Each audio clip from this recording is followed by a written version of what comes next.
सूर्य देव और माता संज्ञा के मन में ये विचार तक नहीं आया कि माता छाया के हृदय को कितनी पीड़ा हो रही होगी।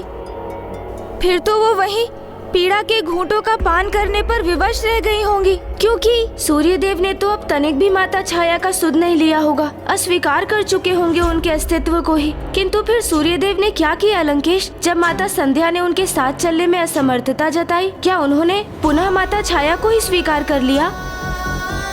नहीं गणेश जी, अपितु उन्होंने तो वो कृत्य किया जिसकी किसी ने भी कल्पना भी नहीं की थी।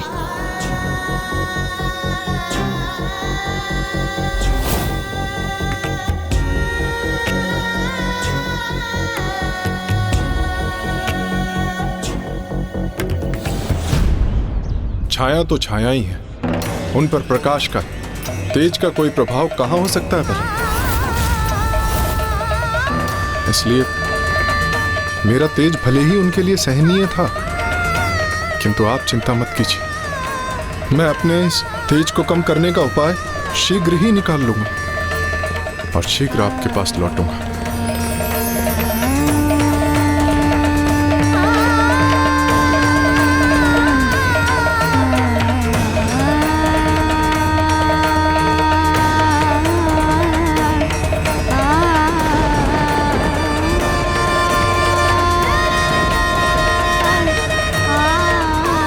स्वामी ने क्षण भर में मुझे भुला दिया।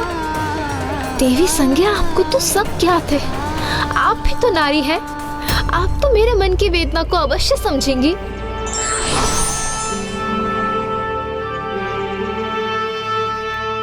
एक वो है जिनके लिए इतना सब किया, और दूसरे वो जिनके लिए अपना सर्वस्व न्यौछावर कर दिया।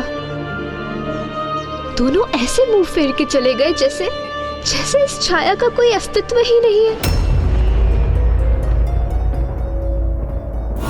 वर्षों से उनके समर्पण, उनका प्रेम, उनकी सेवा क्षण भर में भुला दी गई और वो वहीं अकेली ही स्थित रह गई। और वहीं दूसरी ओर सूर्यदेव अपनी पत्नी देवी संज्ञा के साथ पाने का इच्छुक थे, इसलिए वो अपने ससुर देवशिल्पी विश्वकर्मा जी के पास गए और उन्होंने मदद की गुहार लगाई। हे देव शिल्पी विश्वकर्मा जी, आप कोई ऐसा उपाय कीजिए जिससे मेरा अपार तेज क्षीण होकर मेरी पत्नी के लिए सहने योग्य हो जाए और मुझे उनका साथ पुनः प्राप्त हो।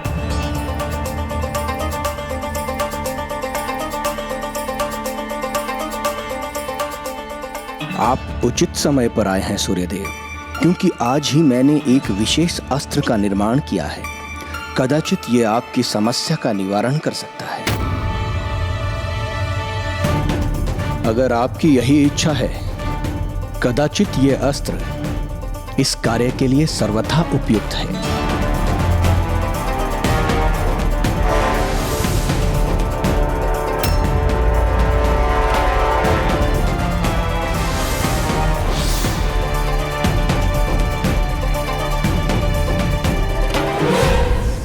और इस प्रकार विश्वकर्मा जी उस नवीन अस्त्र से सूर्यदेव के तेज को काटकर कम करते चले गए।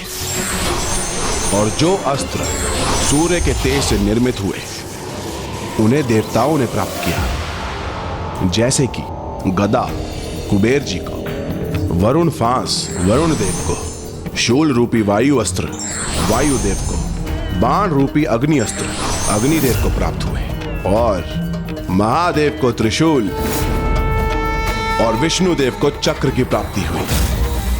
अद्भुत! अर्थात देवताओं के सभी अस्त्र सूर्यदेव के तेज से ही निर्मित है। किंतु फिर माता छाया के साथ क्या हुआ?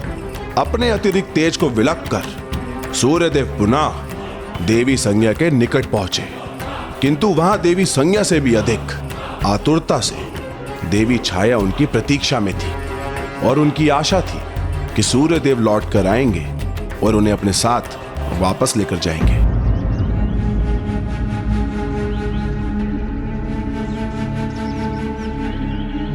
स्वामी मेरे साथ ये अन्याय कदापि नहीं करेंगे, क्योंकि उन्हें शीघ्र आभास होगा। उनके प्रति मेरा ही प्रेम सत्य था। मैंने उन्हें उनकी पूर्णता में स्वीकार किया, कभी उनसे उनका तेज कम करने को नहीं कहा। और जब देवी संज्ञा उनसे दूर चली गई, तब मैंने ही उन्हें एक सहभागिनी के सभी सुख दिए। उनके प्रति पूर्ण रूप से समर्पित रही हूँ मैं।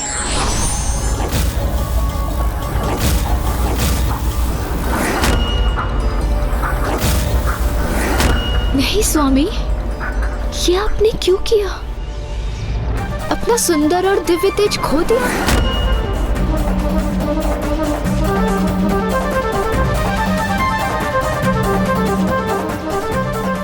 प्रतीत होता है अपने अनूठे दिव्य तेज को खोकर तो उन्हें अपनी भूल का आभास हो गया है। मेरे प्रति उनका प्रेम उन्हें वापस ले आया है। भले ही मैं सत्य नहीं, किंतु सत्य में मैं भी आपसे अत्यधिक ही, उनसे सर्वाधिक प्रेम करती हूँ स्वामी।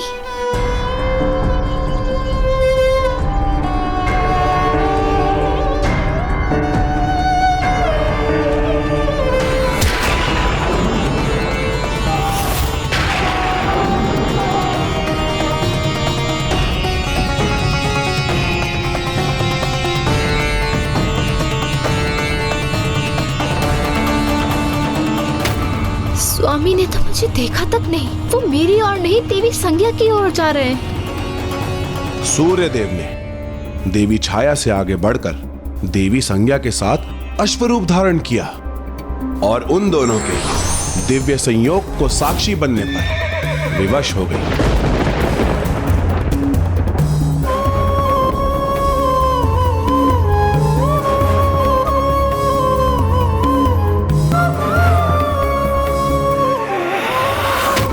अश्व रूप में उनके दिव्य संयोग से 2 जुड़वा भ्राताओं अश्विनी कुमारों का जन्म हुआ।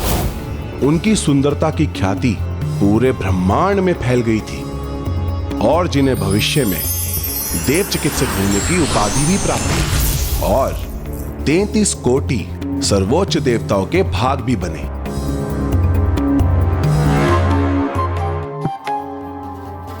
कुछ देर के लिए तो देवी छाया वहीं स्तब्ध रह गई थी, किंतु जब वो तंदरा से जागृत हुई और उन्होंने सूर्यदेव और देवी संज्ञा को रोकने का प्रयास किया, तब बहुत विलंब हो चुका था। स्वामी,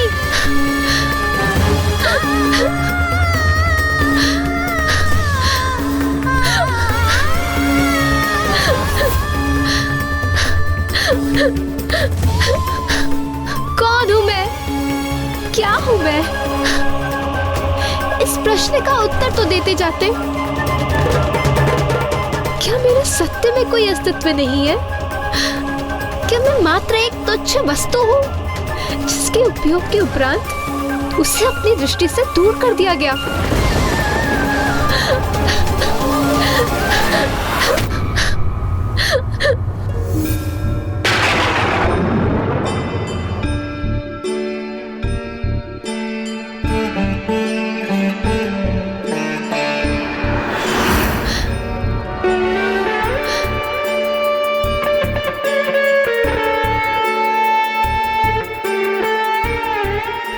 तेज का क्या लाभ जो किसी के प्रेम की सत्यता को समझ ना सके?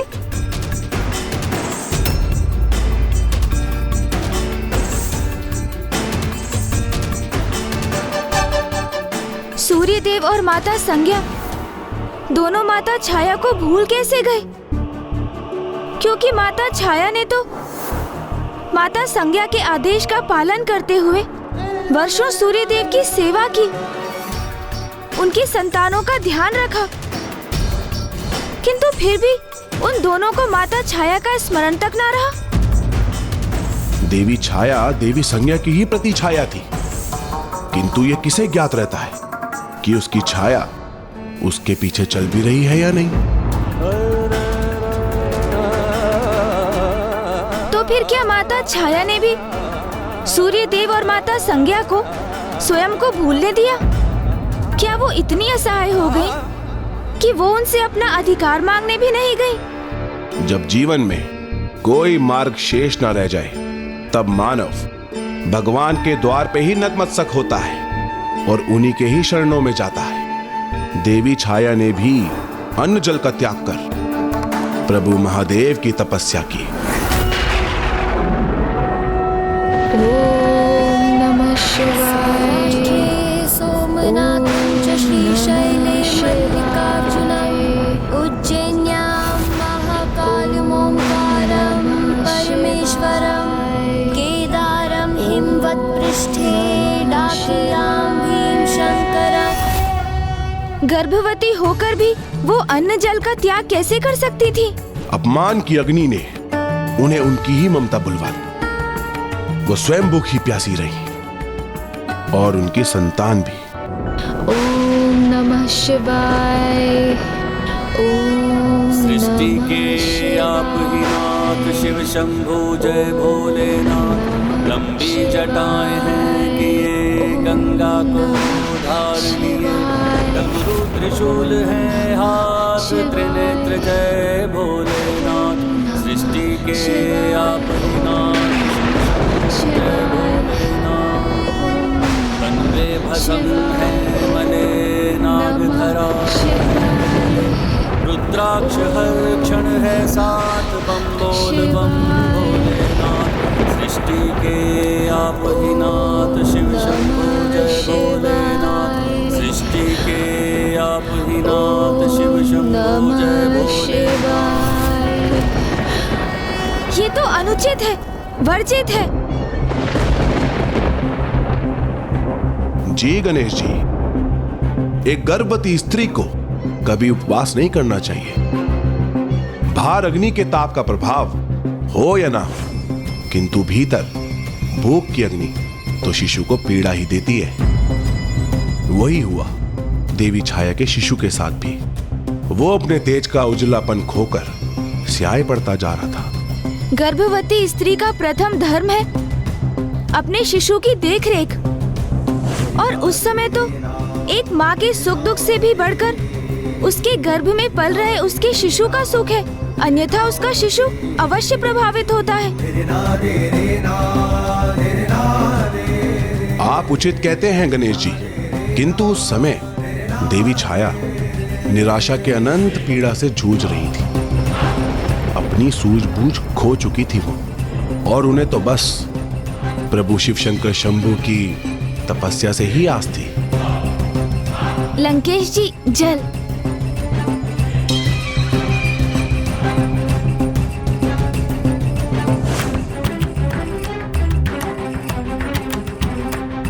इन लंकेश को इतने समय से जल दे रहा हूँ, किंतु इन पर तो जैसे कोई प्रभाव ही नहीं हो रहा है। शीघ्र लघु शंका का अनुभव हो लंकेश को, और फिर उसे मिटाने के लिए लंकेश पिताश्री की आत्मलिंग को यहीं भारत भूमि में ही कहीं रखने पर विवश हो जाएं, और प्रभु लंका पहुंचने के स्थान पर यहीं स्थापित हो जाएं। तभी सफल होऊंगा मैं, किंतु प्रतीत होता है कदाचित मुझे इसका कोई अन्य उपाय भी सोचना होगा।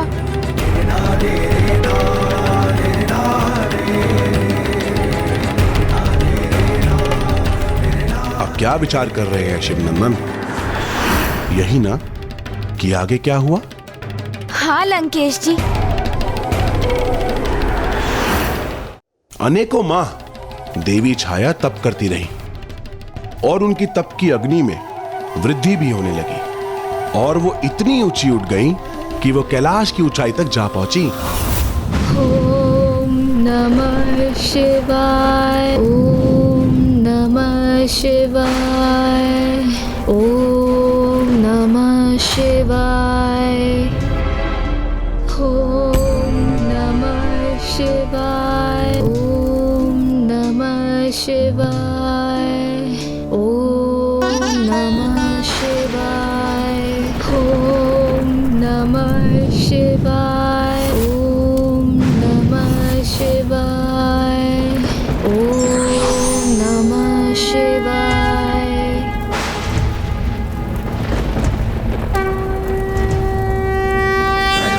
सदाशिवं नमामि हे उमापति जय नीलकंठ जय अनंत नमोस्तुते नमोस्तुते। हो भोलेनाथ भक्त के हो कष्ट से निवारते, ये सृष्टि सारी संकटों से शिव ही है उबारते। ओम नमः नमः शिवाय, ओम नमः शिवाय। प्रणाम महादेव, आपके दर्शन पाकर मैं कृतार्थ हुई। पुत्री, तुम्हें ऐसी अवस्था में इतनी घोर तपस्या नहीं करनी चाहिए थी। क्षमा कीजिए महादेव, किंतु मैं लाचार थी, असहनीय अपमान से पीड़ित थी, और फिर आपकी भक्ति के अतिरिक्त मेरे समक्ष और कोई मार्ग शेष ही नहीं था। तो मुझे बताओ पुत्री, तुम मुझसे क्या चाहती हो? तुम्हारी तपस्या के फलस्वरूप मैं तुम्हें क्या वरदान दूं? कहो पुत्री, क्या वरदान दूं तुम्हें? क्या इच्छा है तुम्हारी? मैं आपसे क्या मांगू प्रभु, ये तो मुझे भी ज्ञात नहीं। आपके दर्शन ही मेरे लिए पर्याप्त हैं। तुमने तप किया है पुत्री, जिसका फल तो तुम्हें अवश्य प्राप्त होगा, और तुम शीघ्र ही मातृत्व का पूर्ण अनुभव करोगी, क्योंकि एक माता के लिए संतान से बढ़कर कुछ भी नहीं होता। तो मैं तुम्हें वरदान देता हूं, तुम्हें एक तेजस्वी पुत्र प्राप्त होगा, जो जगत में शनि के नाम से विख्यात होगा, जो जगत में शनि के नाम से विख्यात होगा, जो जगत में शनि के नाम से विख्यात होगा, और वही तुम्हें तुम्हारे अधिकार दिलाएगा।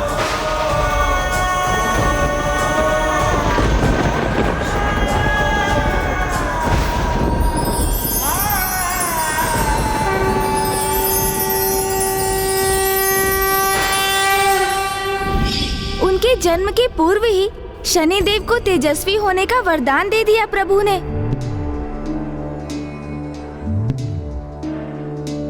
ऐसे दया निधान है पिताश्री भोलेनाथ, शिव शंकर शंभु महादेव, उनको हमारा कोटि कोटि नमन।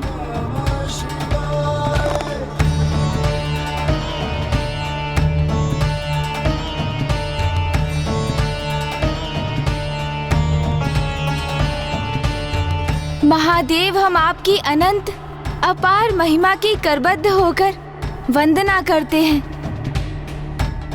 महादेव, आपकी महानता के समक्ष हम नतमस्तक हैं।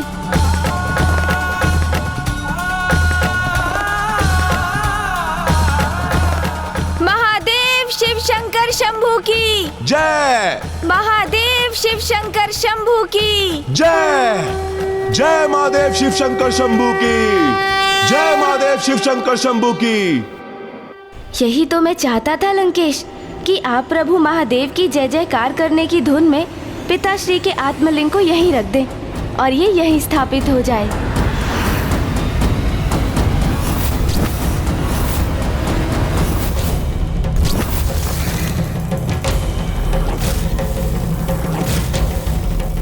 ये मैं क्या करने जा रहा था?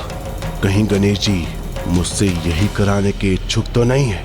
दशानन लंकेश जी, ये क्या करने जा रहे थे आप?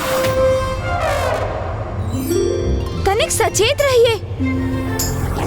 इतने समय से इतना कष्ट सहकर आपने प्रभु के आत्मलिंग को प्राप्त किया, जिन्हें एक छोटी सी भूल से खो देते आप। लीजिए, ये जल ग्रहण कीजिए और अब भविष्य में सर्वथा सावधान रहिए। लीजिए लीजिए, जल ग्रहण कीजिए।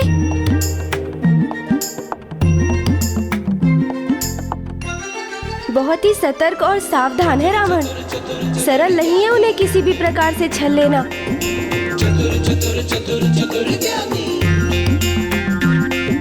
अब शीघ्र मुझे बताइए लंकेश जी, कि शनिदेव का जन्म कब और कहाँ हुआ? वहीं महादेव शिव शंकर शंभु के वहां से प्रस्थान होते ही देवी छाया को प्रसव पीड़ा हुई। शनिदेव के जन्म से पूर्व ही उन पर जीवन का संकट उत्पन्न हो गया, और ऐसे समय में उन्हें बचाने वाला कोई नहीं था। कोई साथ था तो मात्र उनका शिशु, जो स्वयं उनके गर्भ में था।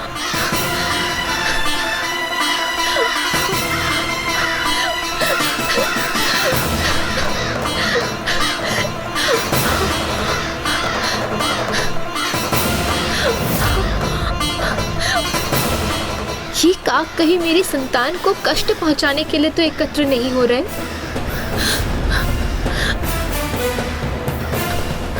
मुझे इस जलाशय में आश्रय लेना चाहिए।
जल निमग्न होने से अपनी माता की रक्षा कर शनिदेव ने तो जन्म लेते ही अपने अद्भुत पराक्रम का परिचय दिया।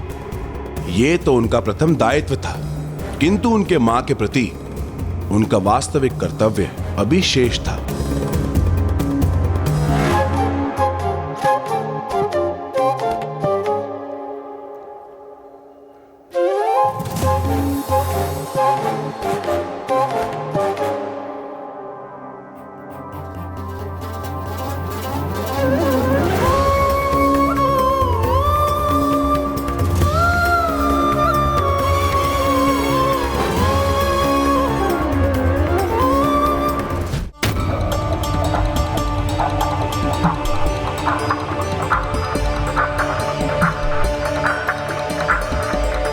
माता, अब आपके इस रुदन का कोई औचित्य नहीं है, क्योंकि अब आपका ये पुत्र शनि इस संसार में प्रकट हो चुका है। पुत्र? मेरा पुत्र? हाँ माता, मैं आपका पुत्र। अब आपके सारे दर्द और कष्ट दूर कर दूंगा।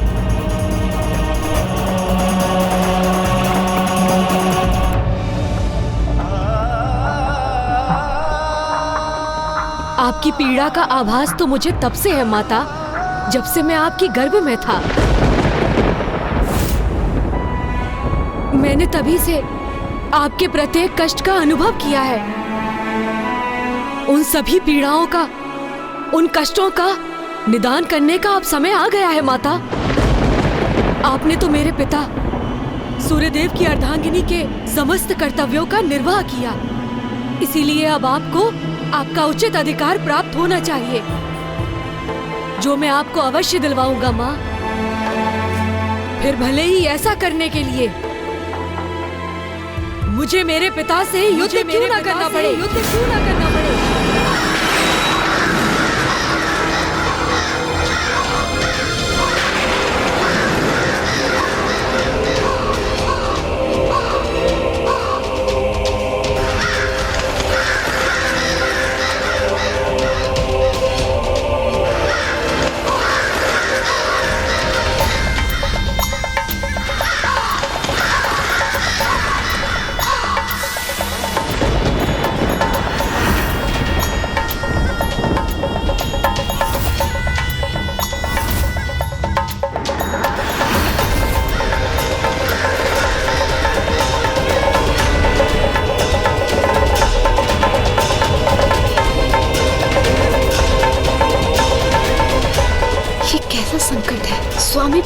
कैसी अंधकारी छाया का प्रभाव छा रहा है।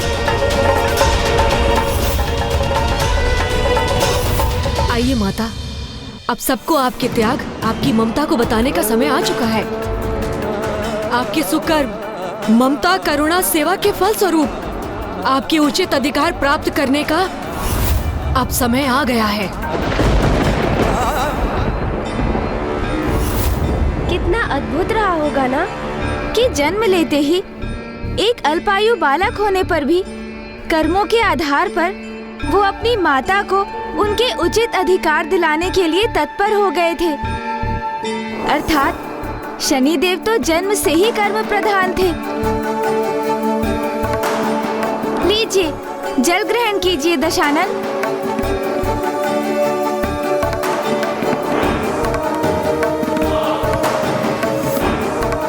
ऐसे निष्ठावान और कर्मठ पुत्र ने अपनी माँ को उनका अधिकार दिलाने में तो लेश मात्र भी कमी नहीं छोड़ी होगी।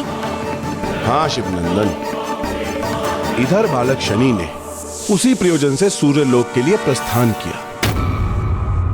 आइए माता।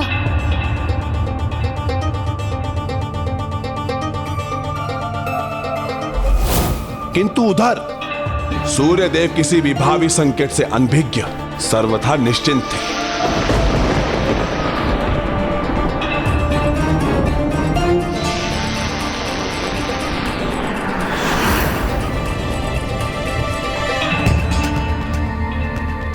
स्वामी अत्यंत प्रसन्न चित्त है आज, किंतु मुझे किसी अनिष्ट का आभास क्यों हो रहा है, जैसे कोई छाया उन पर छाने वाली है। किंतु देवी संज्ञा को अनेक अशुभ संकेतों का आभास हो रहा था। सूर्यदेव अपने पुत्र यम के अष्टदिक्पाल पद पर स्थापित करने एवं यमलोक के स्वामी बनने के कारण अति आनंदित थे। उन्होंने एक भव्य उत्सव का आयोजन किया था, जिसमें देवराज इंद्र और बाकी सभी देवताओं के स्वागत में व्यस्त थे।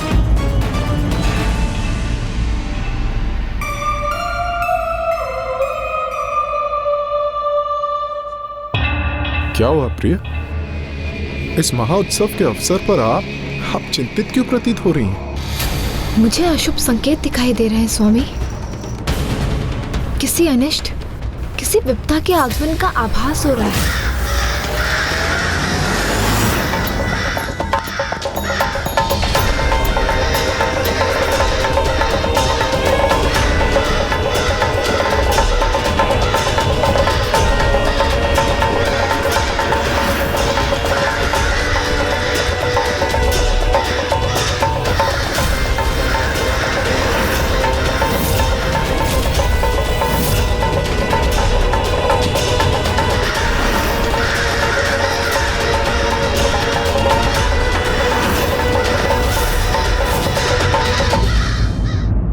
व्यर्थ चिंता कर रही हैं देवी।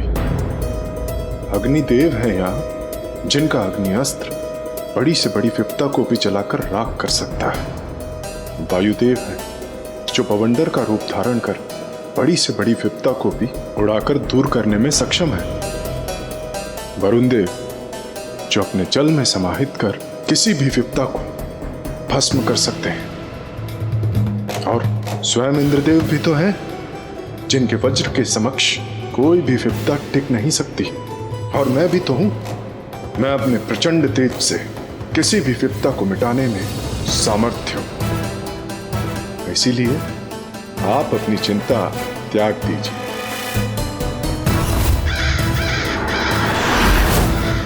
आज हमारे पुत्र के इस अत्यंत विशेष दिवस पर किसी प्रकार का अनिष्ट होना संभव नहीं। ये जो आपके अशुभ संकेत हैं, ये सत्य नहीं है, मात्र भ्रम है आपका।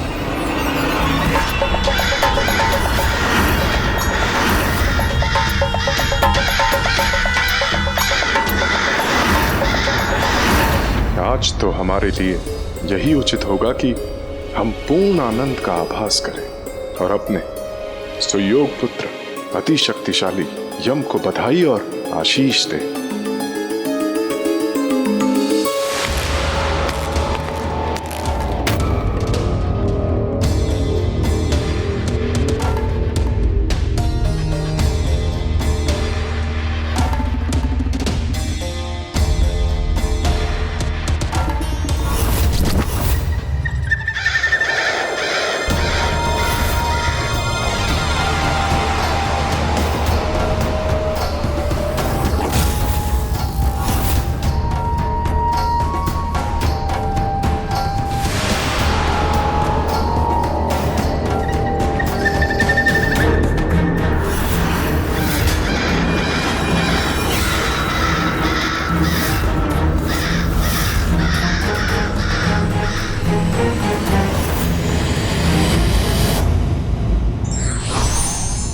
किसी को इतना दुखी और संतप्त नहीं करना चाहिए कि उसका दुख बाद में किसी के विनाश का कारण ही बन जाए।